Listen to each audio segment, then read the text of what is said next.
What's going on, guys? In today's video we're going to take a look at how to make a Python background changer. Let's go ahead and run the script. You can see it changes the background, and I'm going to be switching here between my first monitor and my second monitor so you guys can see that it's switching the backgrounds every 10 seconds. For demonstration purposes, of course, later you'll be able to change that value into whatever amount of time you want.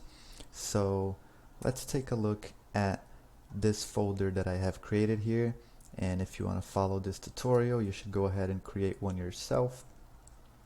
So this script will work for Python 2 and Python 3 depending on what you want to use it for. So first of all, you can see we have two different folders here, and each folder is for a single monitor or resolution. So if I go inside each folder, you can see there's a bunch of backgrounds over here, and in the other folder the same thing. So obviously one of my monitors has this resolution and the other has this resolution. So let's go ahead, stop the script here, and you can see that it also prints out the name of each randomly selected file. I'm going to go ahead and show the different monitors one more time so you can see that it's still switching while it's randomly selecting backgrounds. So yeah, let me stop the script here. There we go. I'm gonna clear that up. So if you're wondering where I got these background images, there's actually this website here where you can click on desktop and it gives you all these resolutions, and then you can just browse and download any of these backgrounds that you're interested in trying out. Alright, so with that out of the way, let's take a look at the code. So here's the code. The two things we're gonna need is Python image library and WinPy32. Now if you're wondering how to get these, it's actually very simple. So if you have Python 3, you already have pip installed. If you don't have Python 3 and you're still on Python 2, then you can just go to this website. I'll keep the link in the description, and you click on this link, get pip, download that file, save it to a directory, and then you can just run the script, and that's going to install get pip to your Python installation as well. And once you have pip installed, it's just a matter of doing python -m, and then you do pip install pywin32. I already have it installed, so it says requirements satisfied, and of course you're gonna need Python image library, which is pillow. I already have it installed as well, so it's already satisfied. Now looking at the code, how do we do this, right? The first thing we need to do is browse into the directory where we have the images. Alright, so you're gonna have to change this directory to wherever you have your background images, and remember to escape the backslash in Windows. Alright, so I'm on Windows 10, by the way, and just in case you're wondering what operating system. So the way this works is, first of all, we're gonna make this function here to get all the images inside of both folders I just showed you, right?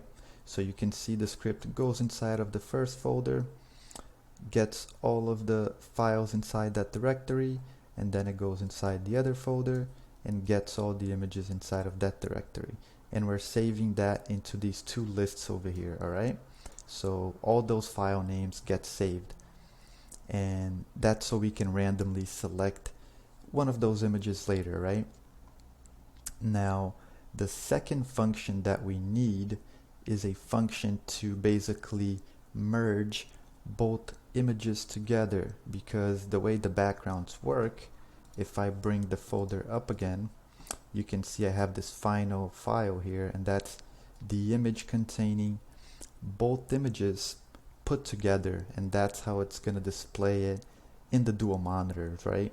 And if you had 3 monitors, for example, you could also do the same thing, given that you understand how the script works, right? You would just add another directory and so on. So basically we keep the quality 100%, and we use this script to save it as final.jpg. So it's basically gonna create a new image every X amount of seconds. And the final function that we need is the function to actually set the wallpaper. And you can see here we're setting it as a tiled wallpaper, and that's basically what allows us to merge the images and set it for both monitors, right? Now onto the main script. First we go ahead and save all the images inside the directories to the lists, right? Then we randomly select an image from each directory, and here's where we print the message. You don't need this, you can comment this part out if you don't really care about printing what image was randomly selected. Then we go ahead and merge the two randomly selected images. Finally, we give it the path, right? And we just set the wallpaper to the new generated image. Now this is where we sleep for X amount of seconds. You can see I have 10 here, but personally I usually leave it like 600, which is like 10 minutes, and I think that's pretty cool. I've been using this script myself, it's really sweet. And yeah, that's basically the whole thing.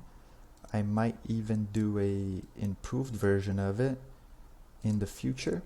So let me go ahead and run it one more time so you guys can see how it works. And there we go, another randomly selected. Let me put the other monitor. We'll wait another 10 seconds, right? And if I pull up the script here, you can see it even tells you which images are randomly selected. I think it's pretty cool. Took me just a few minutes to make it. I couldn't find any other script online to do this, so I was like, you know what, let me put my hands on it, see if I could get this going. And it was incredibly easier than I expected. Of course, I had a little bit of help. I didn't do all the work myself. I was able to find this post here from 2014 where the author provides 2 ways of changing the background, but only the first way actually worked for me because I needed to do a tiled wallpaper. And in order to merge the images, I got this from Stack Overflow. Of course I had to make a few changes because the quality in this script wasn't up to par. So yeah, that's basically it. One last tip: if you guys want to add the script to your startup, you just have to go to your startup folder and copy the script in there, and that's gonna run it right as you boot your computer. And yeah, there you go. Hope you guys enjoyed this short video. The download will be available on my blog, which you can find the link below, and I'll see you guys next time.